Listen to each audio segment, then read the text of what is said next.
یہ دنیا اللہ تعالیٰ نے بہت خوبصورت بنائی ہے اور ایسے ایسے مقامات کی تخلیق کی ہے جنہیں دیکھ کر انسان دنگ رہ جاتا ہے، انسان حیران رہ جاتا ہے اور اللہ تعالیٰ کی بنائی ہوئی چیزوں میں ڈوب جاتا ہے اور اس کا دل کرتا ہے کہ وہ انہیں دیکھتا ہی رہے۔ آئیے آپ کو آج دنیا کے ان 5 مقامات کے بارے میں بتاتے ہیں جہاں سورج کبھی غروب نہیں ہوتا، اور اگر ہوتا بھی ہے تو اتنے مختصر وقت کے لیے کہ ہمیں یقین ہی نہیں آتا۔ ایک انٹرسٹنگ ویڈیو آج ہم آپ کے ساتھ شیئر کرنے جا رہے ہیں، آپ کو وہ 5 مقامات بتانے جا رہے ہیں جہاں سورج کبھی غروب نہیں ہوتا۔ یہ جاننے کے لیے یہ ویڈیو آپ کو آخر تک لازمی دیکھنی ہوگی، اور اگر آپ نے ہمارا چینل سبسکرائب نہیں کیا تو فوراً ہمارے سبسکرائبرز بن جائیں، ساتھ ہی بیل آئیکن پر کلک کریں تاکہ مزید آنے والی ویڈیوز جو ہم وقتاً فوقتاً آپ کے لیے اس چینل پر اپلوڈ کرتے ہیں وہ آپ کو وقت پر ملتی رہیں اور آپ ان سے مستفید ہوتے رہیں، آپ کے نالج میں اضافہ ہوتا رہے۔ دوستو، سب سے پہلے ناروے کی بات کرتے ہیں۔ یورپ کے شمال میں واقع یہ خوبصورت ملک ان چند ممالک میں سے ایک ہے جہاں آپ کو دنیا کی ہر سہولت بہت ہی آسانی سے مل جاتی ہے، اور ساتھ ہی ساتھ حکومت کی جانب سے شہریوں کو سوشل سیکیورٹی کی حفاظت ہے۔ لیکن اس کے ساتھ ہی قدرت نے ناروے کو یہ اعزاز بھی دیا ہے کہ یہاں سورج صرف چند گھنٹے کے لیے غائب ہوتا ہے۔ مئی سے جولائی تک کچھ علاقے شمالی ناروے کے ایسے بھی ہیں جہاں سورج رات کو بھی آب و تاب سے چمکتا رہتا ہے، اور یہی وجہ ہے کہ ناروے کو آدھی رات کے سورج کی سرزمین بھی کہا جاتا ہے۔ یعنی کہ ناروے کے شمالی علاقہ جات میں کچھ ایسے علاقے ہیں جہاں چاند نہیں نکلتا، سورج کی روشنی ہر وقت موجود رہتی ہے۔ اسی وجہ سے ناروے کی اس زمین کو آدھی رات کے سورج کی سرزمین بھی کہا جاتا ہے۔ اس ویڈیو میں آپ کو یہ بھی معلوم ہو گیا کہ آدھی رات کی سورج کی سرزمین کسے کہا جاتا ہے۔ اب بات کرتے ہیں آئس لینڈ کی۔ شمالی بحرالکاہل کے واقع میں یہ بہت بڑا جزیرہ ہے جہاں آپ کو خوبصورت اور دلفریب مناظر دیکھنے کو ملتے ہیں۔ یہاں پر بہت ہی خوبصورت آبشاریں موجود ہیں، وہاں پر جنگلات بھی دیکھنے کو ملتے ہیں۔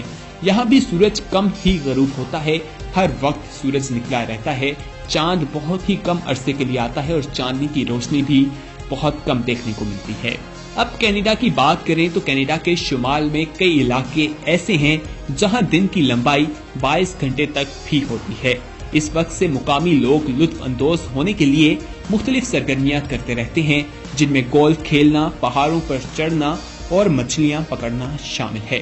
یہاں پر صرف 2 گھنٹے ایسے ہوتے ہیں جب سورج یہاں پر موجود نہیں ہوتا، یہاں پر 2 گھنٹوں کے لیے سورج غروب ہوتا ہے، اس کے علاوہ 22 گھنٹے تک یہاں پر سورج نکلا رہتا ہے، روشنی رہتی ہے۔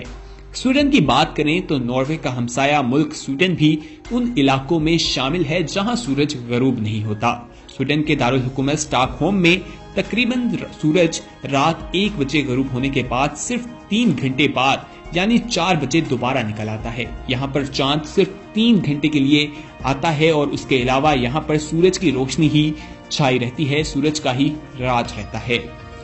فن لینڈ کی بات کریں تو اسی طرح سیکنڈری نوئن کا ایک اور ملک فن لینڈ بھی اس فہرست میں شامل ہے، جہاں سورج نہیں نکلتا۔ یہاں لوگ موسم سے لطف اندوز ہونے کے لیے سکیٹنگ، سائیکلنگ اور پہاڑوں پر چڑھتے رہتے ہیں۔ یہ وہ 5 ممالک ہیں جہاں پر سورج بہت ہی کم وقت کے لیے غروب ہوتا ہے یا وہاں پر سورج غروب ہی نہیں ہوتا۔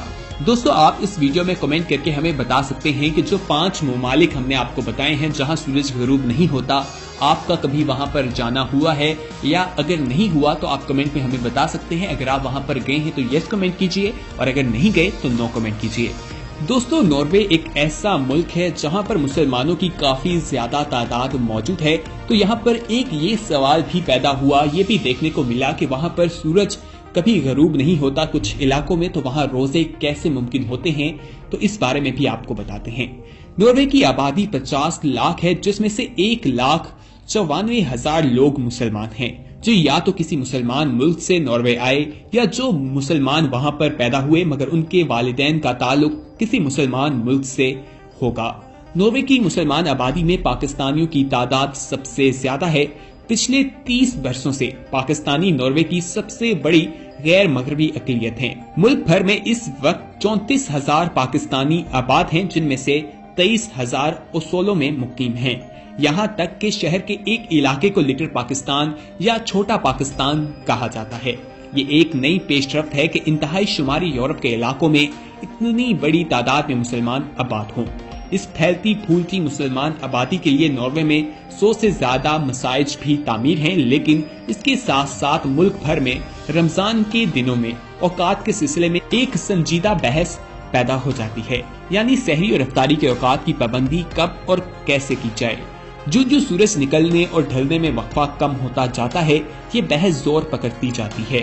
اس حوالے سے ناروے کی سب سے بڑی مسجد جماعت اہل سنہ کے امام قاری محمود الحسن کہتے ہیں کہ ملک میں اب کچھ ماڈرن قسم کے مسلمان یہ کہنے لگے ہیں کہ اللہ نے اسلام کے اندر بڑی آسانی رکھی ہے، تو اپنی آسانی کے لیے وہ بجائے قرآن کے اپنی عقل استعمال کرتے ہیں۔ بوسنیا سے تعلق رکھنے والے ڈاکٹر فاروق تزک نے اسلام آباد میں قائم انٹرنیشنل اسلامک یونیورسٹی سے ڈگری حاصل کی ہے اور اب اوسولو کی اسلامی کمیونٹی آف بوسنیا ہرسنگونیا کے امام کے طور پر بھی کام کر رہے ہیں۔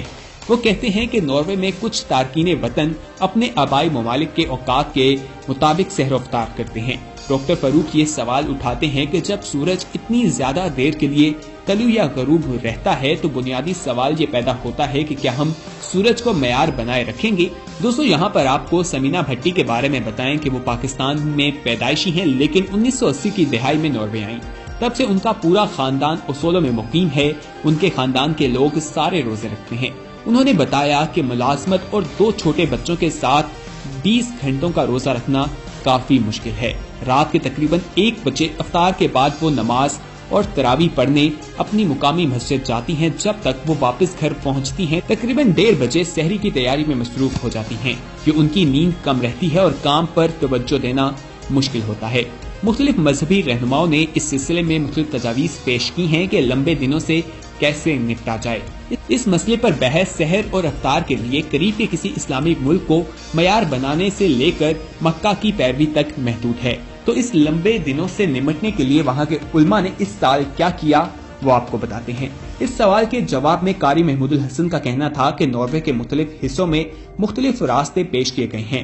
شمالی ناروے جہاں سورج طلوع اور غروب نہیں ہوتا، وہاں شریعت یہ کہتی ہے کہ یہ تو اپنے قریبی مسلم ملک کے اوقات کی پابندی کریں، یا اوسولو کی، یا پھر سعودی عرب کے اوقات کی پابندی کریں۔ اس کے برعکس اوسولو کی طرح ملک کے جنوبی علاقوں میں ناروے کے علماء نے ایک مخصوص وقت مقرر کیا ہوا ہے۔ اوسولو میں موسم گرما کے دن انتہائی طویل ہوتے ہیں اور ایک روزہ 20 گھنٹوں تک کا ہو جاتا ہے، لیکن قاری محمود کے مطابق چونکہ یہاں سورج باقاعدہ طلوع اور غروب ہوتا ہے، اس لیے یہاں کے مسلمان مقامی وقت کی ہی پابندی کریں گے۔ ڈاکٹر فاروق تزک نے کہا کہ ناروے جیسے ملکوں کے بارے میں علماء رمضان کے اوقات کے موضوع پر کیا کہتے ہیں، تو انہوں نے کہا کہ اس سوال کا ایک مشہور جواب تو یہی ہے کہ اگر آپ کسی ایسی جگہ میں ہیں جہاں دن اور رات کے اوقات میں اتنا زیادہ فرق نہ ہو تو آپ کو اپنے قریب ترین ملک کے اوقات کی پیروی کرنی چاہیے جہاں دن رات کے اوقات نارمل ہوں۔ لیکن انہوں نے مزید کہا کہ ناروے میں کچھ لوگ انفرادی طور پر اس تجویز پر عمل کرتے ہیں، لیکن بطور ادارہ اسے ناروے میں نہ تو کسی مسجد نے قبول کیا ہے اور نہ ہی کسی تنظیم نے۔ لمبے دنوں اور رمضان کے اوقات پر بحث کے باوجود اوسولو کے مسلمان اس سال سورج کی پہلی اور آخری کرن کے مطابق روزے رکھ چکے ہیں۔ ڈاکٹر فاروق تزک کے مطابق اکثر نارویجین مسلمان یہ چاہتے ہیں کہ رمضان کے اوقات کے سلسلے میں نئے طریقے تلاش کیے جائیں۔ وہ کہتے ہیں چونکہ فقہ میں بحث نہیں ہے، اس لیے احتجاج کی گنجائش موجود ہے، یعنی کہ تبدیلی کی جا سکتی ہے۔ لیکن شاید ناروے کے مسلمانوں کو اس بات سے حوصلہ افزائی مل سکتی ہے کہ جب رمضان موسم سرما کے مہینوں میں آئے گا تب ان کے لیے اتنی ہی آسانی ہوگی، کیونکہ موسم گرما میں سورج جلد غروب ہو جائے گا تو ان دنوں میں آنے والے روزوں کے اوقات بھی کم ہوں گے، اس لیے ان کو وہاں پر آسانی مل سکے گی۔ دوستو، اس ویڈیو میں ہم نے آپ کو ان 5 ممالک کے بارے میں بتایا تھا کہ جہاں پر سورج جو ہے غروب نہیں ہوتا، وہاں پر نکلا رہتا ہے، چاند جو ہے وہاں پر بہت ہی کم وقت کے لیے نکلتا ہے۔ وہاں پر مسلمانوں کی بھی بہت زیادہ تعداد موجود ہے اور پاکستانی بھی وہاں پر کافی زیادہ تعداد میں موجود ہیں۔ تو اس کے بارے میں جب وہاں رمضان آتا ہے تو ایک بحث شروع ہو جاتی ہے، جس کے بارے میں ہم نے آپ کو بتایا کہ وہاں کے لوگ کس طرح سے روزے رکھتے ہیں اور کس طریقے کو فالو کرتے ہیں۔ امید ہے کہ انفارمیٹیو قسم کی ویڈیو آپ کو پسند آئی ہوگی۔ اس کو اپنے دوستوں کے ساتھ شیئر کیجیے اور اس ویڈیو میں کمنٹ کر کے آپ ہمیں یہ بھی بتا سکتے ہیں کہ آنے والے وقت میں آپ کس طرح کی ویڈیوز دیکھنا پسند کرتے ہیں، وہ بھی ہم آپ کے ساتھ ضرور شیئر کریں گے۔ اور اگر آپ نے ابھی تک ہمارا چینل سبسکرائب نہیں کیا تو فوراً سبسکرائب کیجئے، ساتھ ہی بیل آئیکن پر کلک کریں تاکہ مزید آنے والی ویڈیوز جو ہم وقتاً فوقتاً آپ کے لیے اس چینل پر اپلوڈ کرتے ہیں وہ آپ کو وقت پر ملتی رہیں اور آپ ان سے مستفید ہوتے رہیں۔